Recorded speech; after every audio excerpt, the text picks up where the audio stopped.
Hi hello, कैसे हैं भाई? चल रहा है ठीक ठाक। हम लोग बात कर रहे थे पढ़े लिखे किसानी करने का। चलो उसी सिलसिले में आगे बढ़ते हैं। बनना है किसान या नहीं बनना है? नहीं बनना है भाई, मुझे मालूम है। किसान बनोगे, देखो सीधी सी बात है।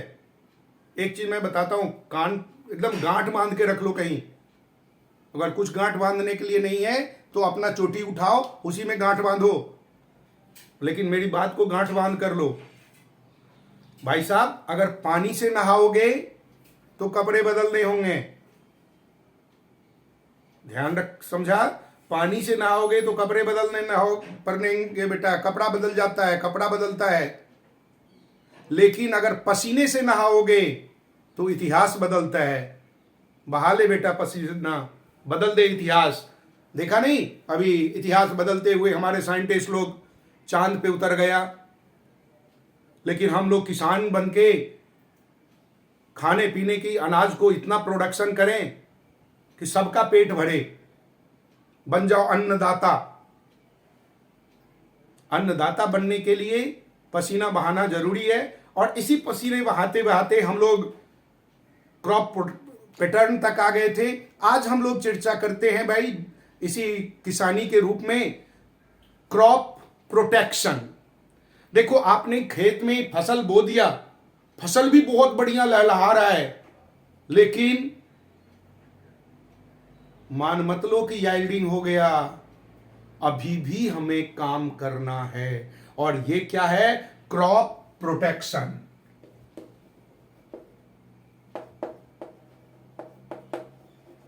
प्रोटेक्शन करना हर चीज को जरूरत है। हर चीज की के लिए जरूरत है, प्रोटेक्शन की आवश्यकता है। क्रॉप प्रोटेक्शन में सबसे पहले नंबर पर सीधा आंख बंद करके सीधे नंबर पे आता है क्या? Use of pesticides.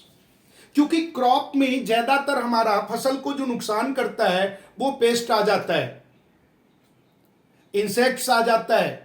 इन सबसे बचाने के लिए उनको मारने वाली दवाई की बात करेंगे, पेस्टिसाइड है। दवा के कोल्ड ड्रिंक्स पीता होगा, हम सबको मालूम है। पानी को ज्यादा दिनों तक छोड़ दो वो खराब हो जाता। भाई साहब, कोल्ड ड्रिंक में भी तो पानी ही है। उसको बचाने के लिए, वो ज्यादा दिनों तक उसकी ड्यूरेबिलिटी बढ़ाने के लिए उसमें पेस्टिसाइड मिला देते। इसलिए कोल्ड ड्रिंक्स मत पिया करो, पेस्टिसाइड पी रहे हो, वो केमिकल्स होता। यानी सबसे पहला नंबर क्रॉप प्रोटेक्शन में, क्रॉप प्रोटेक्शन के मैनेजमेंट की बात करें तो पहले नंबर पे आएगा use of pesticide. Use of pesticide. Use of pesticides, इसमें पेस्टिसाइड डिफरेंट टाइप का हुआ। पेस्टिसाइड के लिए हम लोग इंसेक्ट्स मारने के लिए इंसेक्टिसाइड्स होता है। इसी के टाइप में लिख देता हूं मैं,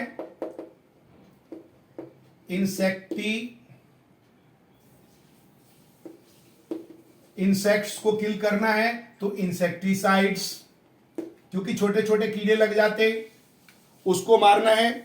अगर अनवांटेड प्लांट आ गया हमारे खेतों में, हमारे फील्ड में, जो हमने बोया वो नहीं आकर कुछ और आ गया, उसको कहते हैं वीड्स। क्या कहते हैं? वीड्स। हिंदी वाले इसको कहते हैं खरपतवार। जो गांव से बिलोंग करते हो, देखा होगा धान की खेती में लोग पानी में घुस के और वो घास वगैरह ये सब निकालते रहते हैं। यानी कि जो नहीं है अनवांटेड प्लांट्स, गेहूं के खेतों में बथुआ आ जाता है, ये अनवांटेड प्लांट्स है। उस अनवांटेड प्लांट्स को हटाने के लिए हैंड पिकिंग भी है हमारा मेथड, लेकिन हम लोग थोड़ा सा केमिकल भी यूज कर लेते हैं। क्योंकि मैंने अभी बताया पसीना बहा के कोई राजी नहीं है, तो यूवी उसको मार ही देते हैं उस प्लांट को। उसको कहते हैं वीडिसाइड्स। वीडिसाइड्स पेस्टिसाइड्स का ही ये टाइप हुआ जो वीड्स को मारने के लिए, अनवांटेड प्लांट को समाप्त करने के लिए यूज करते हैं। इसके बाद हम लोग ये भी देखते हैं कि फसल के ऊपर ना फंगस लग गया, और वो फंगस लग गया तो प्लांट का डेवलपमेंट नहीं होगा, उसका फोटोसिंथेसिस होना बंद कर देगा। जब फोटोसिंथेसिस ही नहीं, उसको भोजन ही नहीं मिलेगा तो आगे बढ़ेगा क्या? खाक। उस फंगस को मारने के लिए फंगीसाइड्स यूज करते हैं। फंगीसाइड्स ये सारे के सारे पेस्टिसाइड्स की कैटेगरी में आता। ऐसे ही गेहूं का खेती में सबसे ज्यादा होता है। आप देखोगे पूरा फसल खड़ा है, उसी को काट देता है चूहा। ये आपको एक चीज मैं बताऊं, एक आंकड़ा आपको बताता हूं बेटा। जितना गेहूं का पैदावार, जितना गेहूं का यील्डिंग, जितना हम उपजाते हैं, उसका करीब करीब 1/4 पोर्शन चूहा नाश उठा देता है।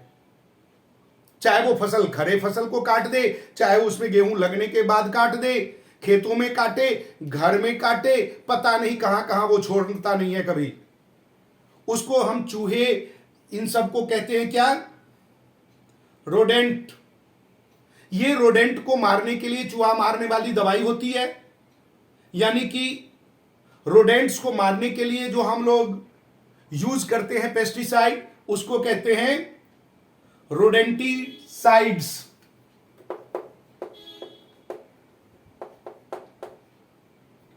रोडेंटिसाइड्स ये टाइप है हमारा पेस्टिसाइड का।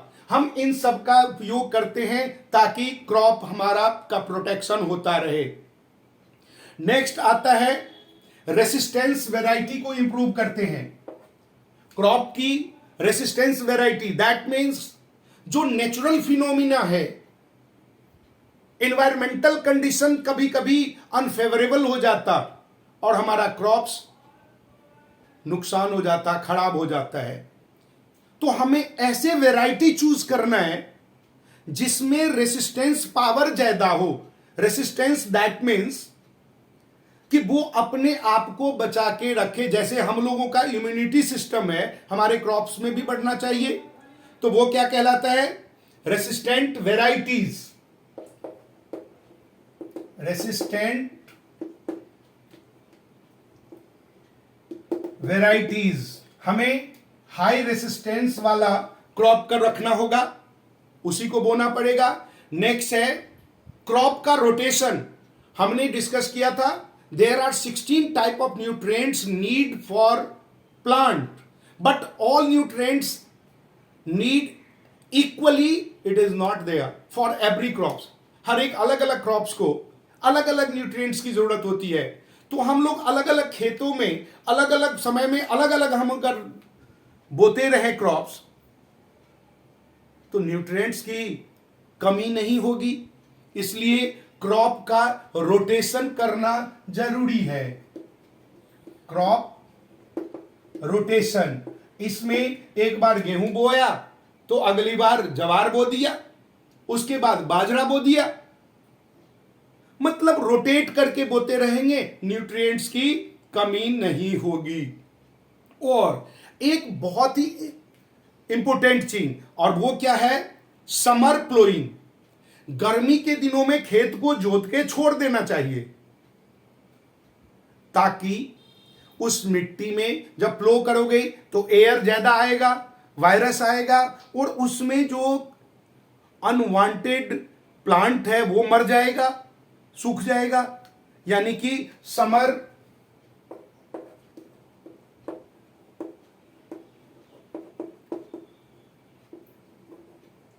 प्लोइंग, खेत की जुताई करके छोड़ दो,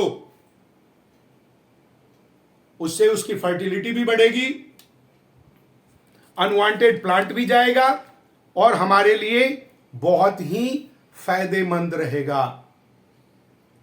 देखो, इंसेक्ट्स जो हमारे क्रॉप्स के ऊपर अटैक करता है वो कुछ डिफरेंट टाइप्स के हैं। एक ऐसा होता जो क्रॉप को चबा जाता है, chewing insects like grass Hooper, पत्तियों पे बैठा उसी को कट कट कट कट खा गया। ले बेटा, पत्ती ही नहीं रहेगा, लीफ ही नहीं रहेगा, तो फोटोसिंथेसिस कहां से होगा? प्लांट गया, मर गया। दूसरा होता है सकिंग इंसेक्ट्स, ये क्या करता, उसके सेल को ही डेड कर देता है। कुछ इंसेक्ट्स होता जो बोरिंग इंसेक्ट्स है, छेद कर देता है, हर जगह बोर कर देता है। ये इंसेक्ट्स को मारना इसलिए जरूरी है। आपने देखा होगा पेड़ पौधों के पत्तों में छेद छेद होने लगता है, ये क्या है, बोरिंग इंसेक्ट्स लग गया। ऐसे ही कुछ आपके वीड्स भी हैं जिसको खत्म करना जरूरी है। अब वीड्स को कंट्रोल करने के लिए हमें क्या करना होता है भाई, तो अभी एक तो वीडीसाइड्स हम यूज करते हैं, हैंड पिकिंग करते हैं, बायोलॉजिकल मेथड हो गया, इंसेक्ट्स को मारने के लिए जैसे हमने किया कल्टीवेटेड करते हैं। तो इस तरीके से हम अपने क्रॉप को बचा सकते हैं।